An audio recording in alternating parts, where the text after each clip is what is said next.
6th Midwest American Confucius Institute Director Conference, jointly hosted by the Chinese Consulate General in Chicago and the Confucius Institute at Colorado State University, CICSU, was held in Fort Collins, Colorado on September 3rd and 4th, 2016. The conference theme was Storytelling and Advancing the Confucius Institute. There were nearly 50 attendees at the conference, including the Chinese Consul General Hong Lei, Colorado State University Provost Rick Miranda, Vice Provost Jim Cooney, and Chinese and American directors from 16 Midwest American Confucius Institutes. On the evening of September 2nd, Consul General Hong Lei entertained guests at the University House, pointing out in his speech that Confucius Institutes are constantly evolving. They are bridges for sharing Chinese language and culture and an ideal platform for promoting cooperation between China and other countries. 听到高伟院长一番介绍，我就深深地感到孔子学院的内涵在不断地发生变化。在固有的推进中国语言的学习、中国文化的推广、对中国认知这样几个重要的责任之外，他也在践行着重要的中外合作的这样一种新的使命。He noted that the Confucius Institute at CSU has distinct characteristics which influence its promotion of Chinese language and cultural education. 孔子学院在推进中国文化的世界传播方面，也担负着重要的责任。孔子学院也是认知中国的重要的桥梁。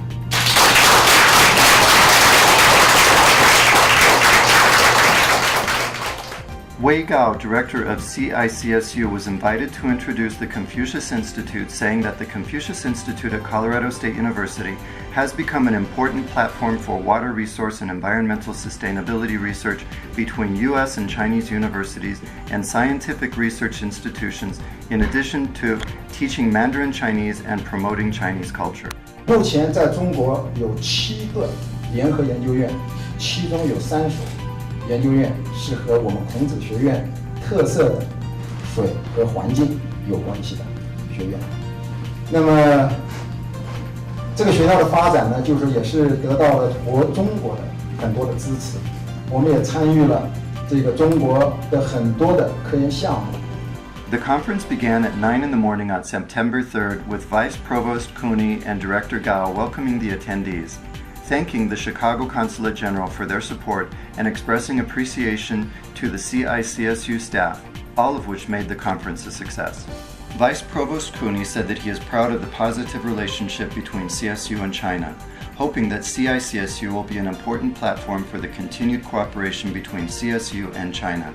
He said that Colorado State University will continue to strongly support CICSU. He also reiterated the main points made by Director Xu Lin at the 2016 Council Conference. And the final point I want to make from Xu Lin, she said we're looking for more diversity from countries. We're looking to give more autonomy to all of our partner institutions. We want to respect the diversity that we see institute by institute and country by country. That's one of the things I've always welcomed from the Confucius Institute. Consul General Hong Lei discussed Sino-U.S. cooperation and the progress made between both countries in recent years in the areas of economics, trade, and cultural exchange, saying that given this deepening of Sino-U.S. cooperation, positive development has been made by 19 Confucius Institutes and 38 Confucius classrooms in 9 Midwestern U.S. states. He continued that these Confucius Institutes have distinct characteristics and have made remarkable progress in teaching Mandarin Chinese, promoting Chinese culture, training Chinese language teachers, HSK testing, researching Chinese issues, and localizing textbooks and teaching methods. For the Midwest of the United States, our Confucius Institutes here have set very good examples in these 2 regards. So we think this meeting is very important. It could give a very important platform for all the institutes here to share your thoughts for the new development strategy and action plan of Confucius Institutes here in the Midwest. Each keynote speaker discussed the power of storytelling for successful growth and interest expansion in Chinese language and culture for the local community. CSU Vice Provost Dr. Mike Palmquist pointed out how the CICSU has successfully attracted local community member involvement through activities such as cultural storytelling and opportunities to experience Chinese language and culture through activities such as calligraphy and painting classes and tea ceremonies. I've seen stories built around sharing culture, such as tea ceremonies, and musical performance, and painting and calligraphy. I've seen stories shaped by participation and experiences across cultural boundaries. I've seen things that people work with when they're sharing meals and just talking with each other. And I've seen stories emerging from attempts to teach or learn Chinese. CICSU Associate Director Mr. Todd Cornell shared the value of learning other languages from his own experience as a learner and teacher of Chinese. He discussed the importance of learning through experience, whereby gaining direct interaction with the language and culture. He also shared stories about students at the CICSU who have made great strides through an immersion-style learning environment where language and culture are combined in the learning experience. Over the years, I've learned a lot of words in many languages. I strive to speak them in an amiable way. I try to speak them in a heart-to-heart way. By doing so, it brings happiness to me and those around me. Confucius knew to treat others with respect and share in friendliness and learning. Confucius taught his students the importance of words. He knew that bringing joy and pleasure to others is truly the greatest happiness. Dr. Kathy Johnson, American Director of the Confucius Institute at St. Cloud State University, introduced the focus of their Confucius Institute, which has made great strides in the use of immersion-style teaching of Mandarin Chinese for hearing-impaired students. She also showed a video about and shared the experience of taking a disabled American student to visit China and the Great Wall. Kathy hopes that in the near future, more disabled persons will have an opportunity to visit and experience China for themselves.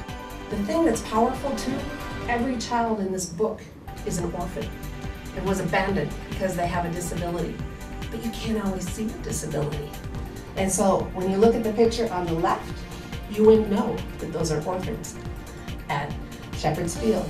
The picture on the right, yes, it's obvious he's in a wheelchair, but he's showing you how to be kind. Each page illuminates some aspect of greatness that we're going to be working with our kids. The theme of the afternoon discussion was storytelling and advancing the Confucius Institute, led by Chinese Director of the CICSU, Shui Mei Luo. The session began with a video, The Story of CICSU. Director Luo shared stories about Chinese language teaching beginning from CICSU's establishment 3 years ago, including stories of dedicated teachers, cultural events, and the cooperation between Chinese programs at CSU and Chinese universities. The Confucius Institutes at Valparaiso University and the University of Michigan both highlighted the importance of music, art, and innovative art forms in the Confucius Institute. Director Hua Chang from the Confucius Institute at University of Illinois spoke about HSK research and plans to develop a related computer adaptive test. The Confucius Institute at Michigan State focuses on online teaching for students in an AP program, and they have developed a variety of online teaching materials, periodicals, and teacher training programs. The Confucius Institute at Wayne State discussed their innovative teaching method using uniquely designed short stories in the form of 2-minute videos that teach students to speak Chinese. Director Lu Xiangxing from the recently established Confucius Institute at Kansas State University shared about recent events they have had at their institute. The Confucius Institute at the Community College of Denver introduced some of their activities and their teacher training program.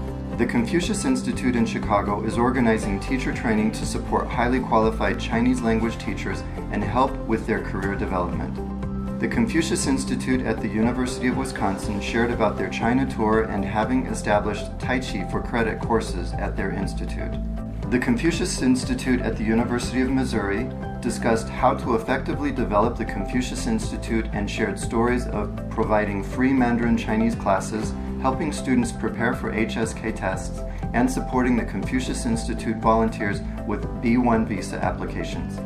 The Confucius Institute at Purdue University talked about opening credit courses, celebrating the Spring Festival, arranging exchange programs, and sending teachers to China.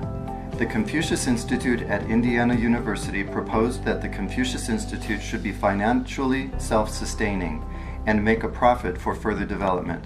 Their institute has coordinated with hospitals to produce documentaries about Chinese medicine, helping to expand their influence.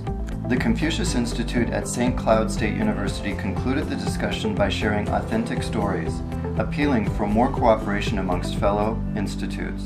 Their focus is attention to special education and disability awareness, developing creative teaching methods and encouraging sharing authentic stories on Facebook. Director Gao Qing from the American Center of the Confucius Institute was also invited to introduce Confucius China Studies program at the conference and speak about the functions of the center.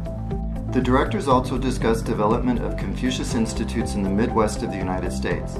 The discussions included development of the Confucius Institutes with special characteristics, usage of authentic stories about Confucius Institute teachers and students, and sharing resources to improve the quality of teaching. The directors held discussions on development of Confucius Institutes in the Midwest U.S. and how to improve quality and influence in their region. The directors agreed that they will strive to implement the main mission of bringing China to the world and introduce China's new developments to the world. On September 4th, the directors took a day trip to Rocky Mountain National Park. During the day trip, they were introduced to fascinating aspects of Colorado, its landscape, and they shared stories from their individual institutes. A dinner party was given for all directors in the Long's Peak Room at CSU. Provost Rick Miranda and his wife attended the party, and Dr. Miranda gave a speech. The Confucius Institute construct is a very interesting and effective tool in order to look forward to the future, to bring education, to bring opportunities for engagement, to bring opportunities for people to come together. Consul Counselor Qin Juhua summarized the conference, saying that this conference was the best she'd seen in terms of director attendance, and all directors were very satisfied with all of the arrangements done by CICSU. She continued that, as a newly established Confucius Institute, CICSU maintains unique aspects and has been strongly supported by CSU. Throughout the conference, fellow institutes shared stories of their successes and strengthened their understanding of each other, deepening their friendship. Each of the 19 institutes have their own distinct traits, acting as a bridge between their universities and Chinese universities. She ended saying that she hopes these institutes will continue to do their share to create a better future for the Confucius Institute.